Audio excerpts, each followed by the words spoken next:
Pernah kebayang nggak sih gimana jadinya kalau sebuah bank itu tujuannya bukan cuma cari untung, tapi juga cari kebaikan? Nah, di pembahasan kali ini, kita akan bedah tuntas sebuah laporan akhir hibah penelitian yang menurut saya revolusioner banget. Laporan ini mencoba menjawab pertanyaan tadi dengan sebuah model baru untuk perbankan syariah. Yuk kita langsung mulai aja. Slide ini langsung ke intinya dengan sebuah pertanyaan yang mendasar banget. Coba dibayangin, sebuah dunia di mana bank Anda itu bukan lagi sekedar tempat buat nabung, tapi jadi mitra aktif buat membangun komunitas kita. Setiap rupiah yang kita simpan nggak cuma aman, tapi juga bekerja untuk menciptakan dampak sosial yang nyata. Nah, inilah visi besar yang jadi landasan dari model yang akan kita bedah. Dan disinilah letak persoalannya.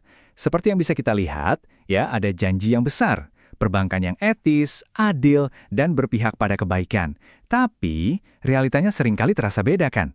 Seolah-olah cuma kemasan syariah untuk produk yang intinya ya sama aja dengan bank konvensional. Kesenjangan inilah yang coba dipecahkan oleh laporan penelitian yang akan kita bahas tuntas ini. Oke, sekarang kita masuk ke jantung idenya. Sebuah wawasan kunci yang bisa jadi terobosan besar. Dan percaya atau enggak, semuanya itu dimulai dari cara kita memandang satu hal, zakat. Jadi gini, cara kerjanya sekarang tuh, simpanan kita di bank syariah itu dianggap sebagai dana yang nganggur atau dana tidur. Akibatnya, kena zakat 2,5% setiap tahun, dan dipotongnya langsung dari pokok tabungan kita. Ironis banget kan? Padahal banknya sendiri muterin dana itu buat pembiayaan produktif di ekonomi real. Nah, disinilah ada ketidakcocokan yang fundamental antara asumsi fikih sama praktik perbankan di lapangan. Dan ternyata, ide untuk meninjau ulang hal ini tuh bukan barang baru. Ini luar biasa loh, laporan ini menggali kembali sebuah prinsip dari masa awal Islam. Pesannya jelas banget, harta itu harus diputar, harus diinvestasikan supaya tumbuh dan ngasih manfaat, bukan malah dibiarin kegerus sama kewajiban zakat. Ini kearifan klasik yang relevan banget sampai hari ini. Dan inilah dampak kalau kita hitung dalam angka. 214,48 triliun rupiah. Coba kita resapi dulu angkanya sejenak. Sebanyak itulah nilai potensi ekonomi yang hilang selama 1 dekade terakhir gara-gara model yang ada sekarang. Bayangin deh, apa aja yang bisa kita bangun dengan dana sebesar itu? Ini bukan cuma angka, ini adalah kesempatan emas yang terlewatkan. Grafik ini nunjukin betapa besarnya kesenjangan itu. Lihat deh, batang yang tinggi di kiri, itu potensi sebesar 214 triliun rupiah. Terus, bandingin sama batang kecil di sebelahnya. Itu adalah realisasi penyaluran zakat produktif oleh Baznas di tahun 2022. Jomplang banget kan? Jarak antara potensi dan realita itu jauh sekali. Jadi setelah kita lihat masalahnya, solusinya apa dong? Nah, enaknya penelitian ini nggak cuma kritik, tapi juga membangun. Mereka menawarkan sebuah cetak biru yang sangat detail, yang mereka sebut Perbankan Syariah 5.0. Yuk kita bedah modelnya. Konsep utamanya sebenarnya sederhana tapi cerdas banget. Bayangin aja sebuah bank punya 3 wadah atau 3 rekening terpisah. Nah, setiap wadah ini punya sumber dana dan tujuan penyaluran yang beda-beda. Tujuannya apa? Untuk menyeimbangkan secara elegan antara misi bisnis buat cari profit dan misi sosial untuk memberi dampak. Oke, mari kita telusuri alurnya di tabel ini.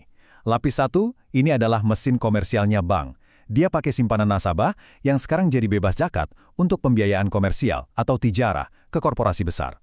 Lalu, sebagian keuntungan dari lapis 1 ini dialirkan ke lapis 2. Sumbernya juga dari dana CSR, dan ini dikhususkan buat memberdayakan UMKM. Terakhir, lapis 3. Ini jantung sosialnya. Dia pakai dana donasi murni, kayak wakaf dan infak, buat ngasih pinjaman kebajikan atau tabaruk bagi usaha-usaha ultramikro. Semuanya ngambung dalam satu ekosistem. Model 3 lapis tadi itu mesinnya, tapi kan setiap mesin butuh bahan bakar yang bikin dia terus jalan. Nah, di model ini, bahan bakarnya adalah sebuah konsep yang sangat dalam dan kuat, yaitu barakah atau keberkahan. Ini benar-benar mengubah cara bank bersaing. Jadi bukan lagi perang soal imbal hasil, tapi soal membangun loyalitas lewat tujuan bersama. Saat nasabah percaya kalau bank mereka itu beneran berbuat baik, mereka nggak akan gampang pindah. Inilah yang bisa kita sebut perbankan untuk manusia, yang juga sejalan banget loh dengan tren global seperti impact investing.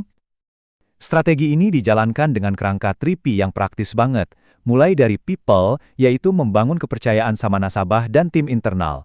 Lanjut ke purpose, yaitu menjadikan dampak sosial sebagai misi utama, DNA perusahaannya. Dan diakhiri dengan portfolio, memastikan setiap pembiayaan bank itu beneran mengalir ke sektor real yang membangun komunitas. Dan ini nih bagian yang paling bikin saya kagum dari laporan hibah ini.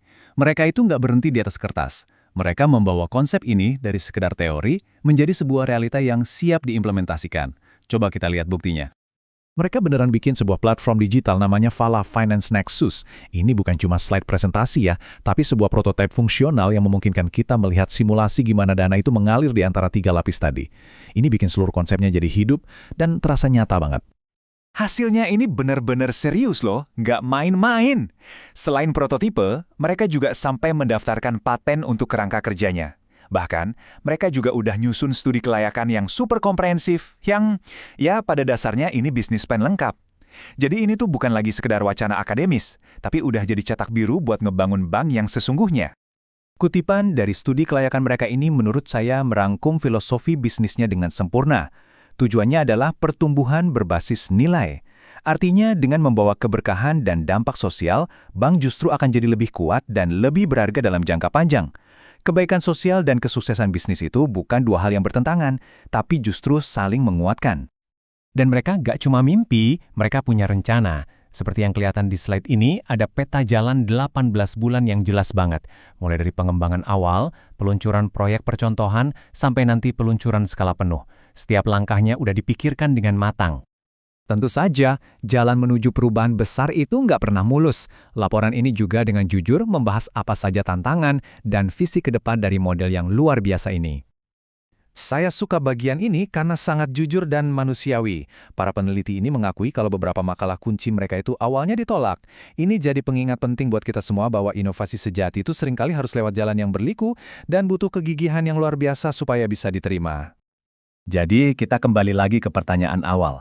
Setelah melihat ini semua, potensinya yang luar biasa, modelnya yang detail, dan peta jalannya yang konkret, mungkinkah sebuah bank yang dibangun di atas fondasi keberkahan benar-benar bisa mengubah ekonomi kita jadi lebih baik? Laporan hibah ini menunjukkan bahwa jawabannya sangat mungkin ya. Sekarang pertanyaannya adalah, siapa yang akan mengambil langkah pertama?